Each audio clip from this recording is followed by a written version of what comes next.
Hello and welcome back. In the last section, we looked at a comparison between Docker Swarm and Kubernetes, and we also looked at when to choose which. It totally depends on your requirement and your use cases. So far, we have mastered single containers and multi-container applications using Docker Compose. But what happens when an application becomes a massive success? A single server isn't enough. You need high availability, fault tolerance, and the ability to scale horizontally across multiple machines. Managing containers manually across a cluster of servers is a nightmare. Which container runs where? How do they discover each other? What happens if a server dies? This is the problem that container orchestrators solve. And while Kubernetes often gets all the headlines, Docker has a built-in, powerful, and incredibly simple orchestrator called Docker Swarm. In this session, we will dive into Swarm mode, learn its core concepts, and deploy a scalable, resilient application. Let's orchestrate. Now, before we dive into the details, if you found this session helpful, please hit that subscribe button. It really helps the channel grow and allows me to keep making more videos just like this one. Let's get started with this. The first step to using Docker Swarm is to create a Swarm cluster.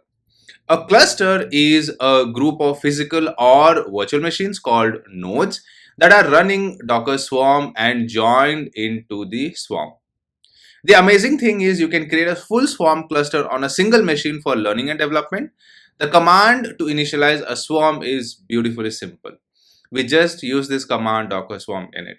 When you run this command, a few things happen magically. The current machine becomes a Swarm manager node. A secure self-signed root certificate is created for the Swarm. Cryptographic tokens are generated for other nodes to join the Swarm as workers or managers. The Raft consensus database is started, which is the key to managing the Swarm's state.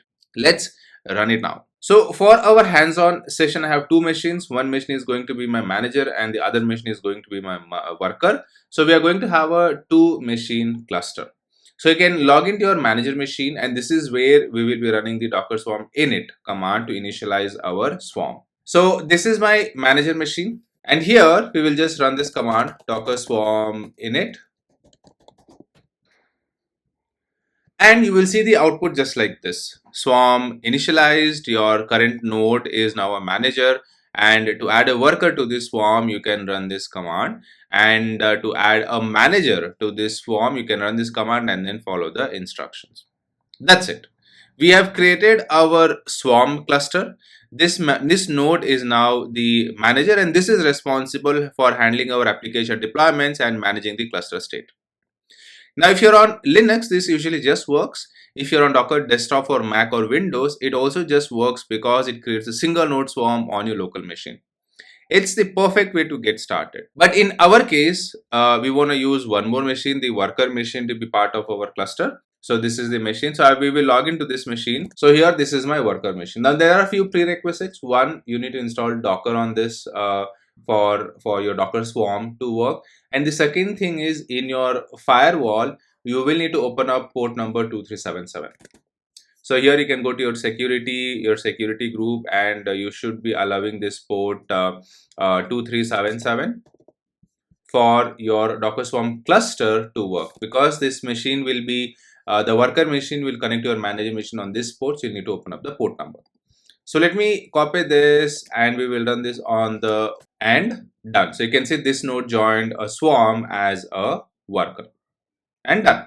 So now we have created a two machine cluster where one of the machine is my manager and the other machine is my worker. So this is as simple as this. We just run the Docker Swarm init command, and then we just take this Swarm join command and start running it on your worker machines. Any number of machines that you want to connect, you just run it on those machines, and those machines will join this Swarm, your manager machine, as part of your cluster. Now the next thing is to deploy our application. But before we deploy anything, we need to understand the key concepts that makes up a Swarm. Let's break down the core building blocks. First, we have the nodes. A node is simply a machine, physical or virtual, that is part of the Swarm. So in this case, here my worker machine is a node machine. Also, manager is also a node machine for me. Now, there are two types of nodes. We have the manager nodes and then we have the worker nodes. Let's talk about your manager nodes. Now, these are the brains of the operation. These manager nodes, they are responsible for dispatching the tasks and maintaining the cluster state.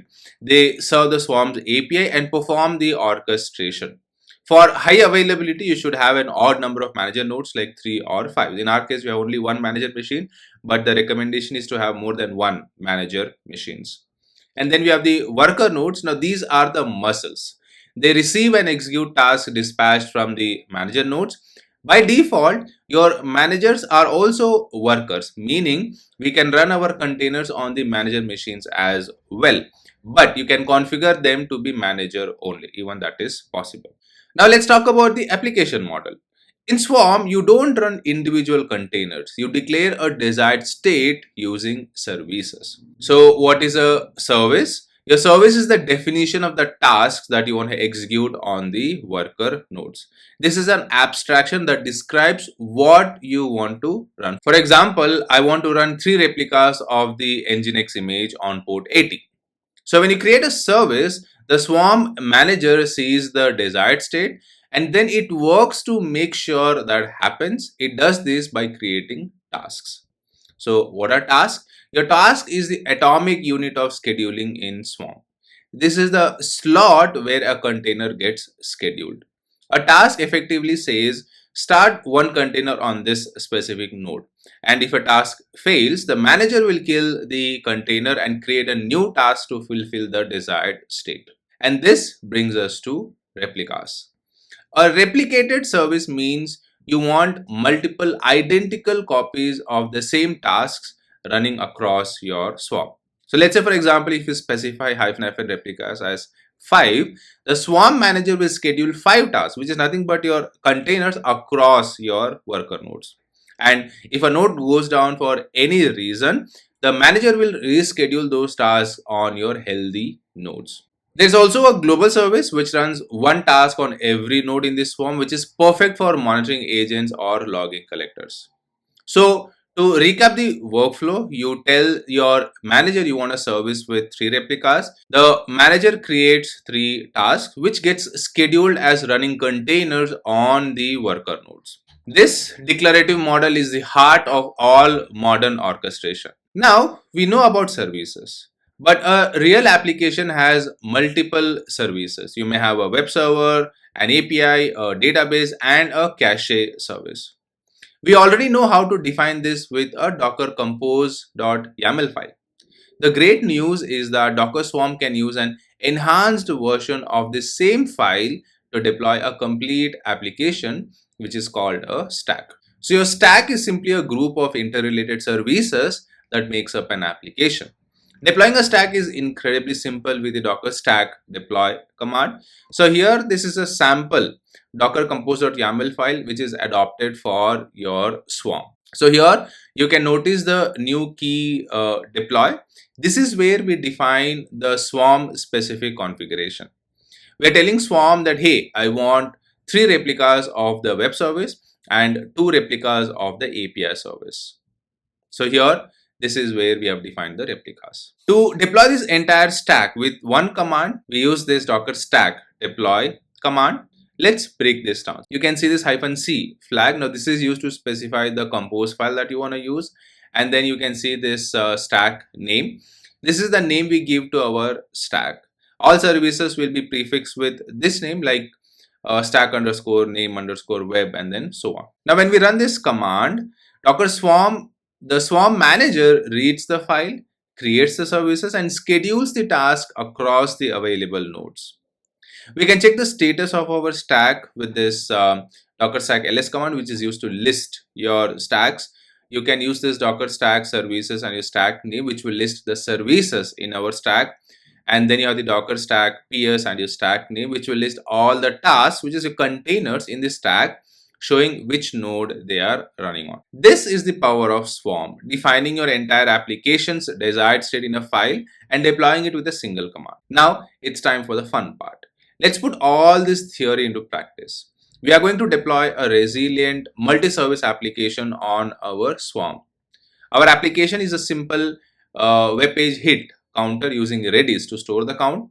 I will have two services, a Python web app and a Redis database. So here, this is my compose.yaml file, which we will be using for our swarm. I will share the link to my GitHub repo where this file will be available, so you can use the same thing. Now here, if you see, so I've defined my version, I've defined the network that I want to use. So I want to create a new network called counter network, and then I'm defining my services. So I have two services. I have the Redis service and then I have the web. Now this is where I'm using the Redis database. So I'm using the Redis image. I'm telling it to use the same network, and then the deploy. Now this is the most important part. Now this is where we are telling it to deploy the containers in my swarm, and then I'm telling this to create it on the worker node. So you can see node.role is not equal to manager. So I'm telling that place this container on a node which is not a manager, and then how many replicas you want, and then your persistent data, and then I'm running a command. And then I have my web service. So here I'm using this image. Again, I'm using the same network. I'm doing my port mapping. I'm connecting it to the database, the Redis database over here, and then I'm doing my deploy. So again, here I'm doing a placement, and I'm telling it to create this containers on all the machines. It is not a manager. And then I want two replicas of the container, and this is my restart policy. And then here we are initializing our volume for the persistent data. So like I said, this tag defines a Redis service with one replica and a web service with two replicas. Now let's go ahead and deploy our counter application as a stack named vote. So the command for that would be docker stack deploy -c, the name of your YAML file, and then the name of your stack. So we will run this, and you can watch the output as the services are created, right? So you can see my network is created, my Redis service is created, and my web service is created. Now let's inspect everything. So first, let's see the services in our stack. So we can use this docker stack services, and then the name of your stack, and you can see I have two services. I have the Redis service and I have the web service, and you can see the replicas. So 1 of 1 and then 2 of 2, which image it is using, and then the port mapping. Now let's see where the actual containers are running. So we will use this docker stack ps and then the name of your stack, and you can see I have 3 containers running, and all the 3 containers are running on my worker node. So remember the condition I had given. So all the containers are running on my worker node. Now in our case, I have only one worker node, but in a real multi-node cluster, you'll have multiple worker nodes, and all of your containers will be distributed. Finally, let's test our application. Now, since my containers are running on the worker node, I will take the worker node IP address, and then we will hit this on port 5000, and I should be able to see the output. So this is the Python application we have, and you see this counter. This is what I'm talking about. So this counter gets stored in the Redis database. So this proves that the web container is talking to the single Redis container, and it is storing this count basically in the Redis database. So if you want, so here if I go to the worker node, here you can see I have the containers running. So this is my Redis, and this is my web 1 and web 2, and I don't have any containers running on my manager node. So now I'm able to control the containers, the placement of the containers and everything on the worker node from my manager node. Now let's see Swarm's self-healing in action. So let's say we manually create kill one of the web containers. So let's say here, let's say for example, let me delete kill this particular container. So docker kill and then the container ID.